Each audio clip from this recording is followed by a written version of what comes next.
Hello, bonjour, on va parler aujourd'hui du petit Archie. On va en fait parler de ses parents. Vous savez que lorsqu'un enfant est baptisé, notamment dans la famille royale, il est toujours baptisé aux alentours de ses 3 mois, ce qui a été le cas pour les Cambridge, les enfants Cambridge, aussi pour le cas du petit Archie. Et dans ce cas-là, on doit choisir des parrains, hommes et femmes, pour le petit enfant. Et si c'est assez facile d'en trouver dans la famille, dans les amis, ça peut être assez difficile quand ce sont des personnes connues. Et dans le cas du prince Harry et de Meghan Markle, ils avaient plein d'amis, ils avaient plein de connaissances, mais certaines connaissances étaient des célébrités, ce qui était toujours mal vu, ce qui était mal vu dans la famille royale. Donc, on se demandait, les journaux anglais et les médias se sont posés la question à savoir qui seraient les parrains et les marraines du petit Archie. Donc, ils ont fait le tour d'horizon, ils ont parlé des amis du prince Harry, ils ont parlé des amis de Meghan Markle, mais ils n'ont jamais pu mettre le doigt sur celles ou ceux qui pourraient être parrains et marraines. Une chose était claire dès le début, c'est que le prince Harry voulait garder une certaine vie privée par rapport à cette information-là.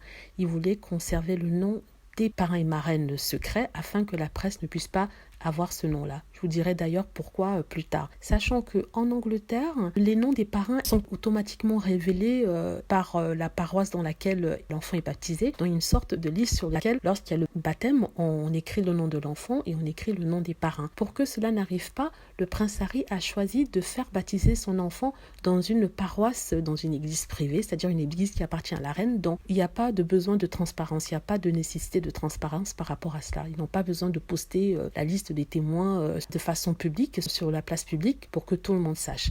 Les médias ont essayé tant bien que mal d'avoir cette liste qu'ils n'ont pas eu. Ils disent l'avoir eu, mais en fait c'est pas vrai, ils n'ont pas eu cette liste-là.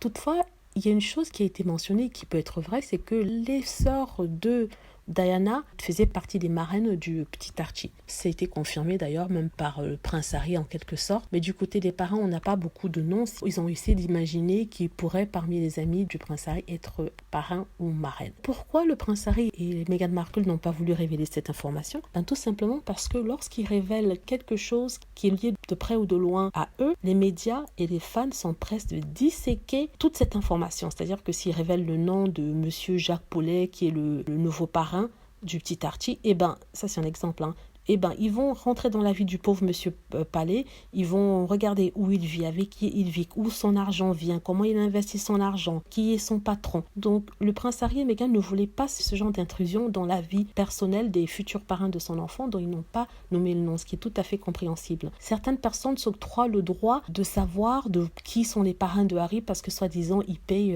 les factures du prince Harry et de Meghan Markle. Ils s'octroient ce droit de vouloir tout savoir sur le prince Harry et sur sa vie, sur son enfant, mais non, le prince a dit stop et c'est pour ça qu'il n'a jamais révélé cette information-là. Il ne veut pas que les amis de ses amis et ceux qui ont bien voulu être les parrains soient harcelés quotidiennement par la presse, qu'on aille fouiller dans leur passé, dans leur histoire, dans leur histoire financière ou leur histoire sentimentale.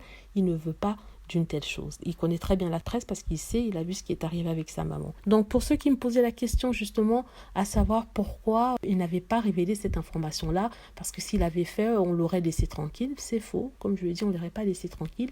Ils auraient créé des centaines d'articles sur ces parrains-là et ils auraient cherché des histoires cachées, des enfants cachés, des liaisons cachées. Ils auraient cherché tout ça afin de discréditer cette personne et mettre à mal le couple ce sexe. Voilà, j'espère que cette explication éclaire mieux certaines personnes qui avaient des doutes, qui avaient posé cette question-là. N'hésitez pas à laisser des commentaires si vous pensez qu'ils ont bien fait de ne pas nommer les parrains des enfants, ils ont mal fait. N'hésitez pas à cliquer sur like si vous avez aimé la vidéo et à vous abonner pour plus de vidéos. N'hésitez pas aussi à cliquer sur la petite cloche afin d'être averti lorsque je poste une nouvelle vidéo.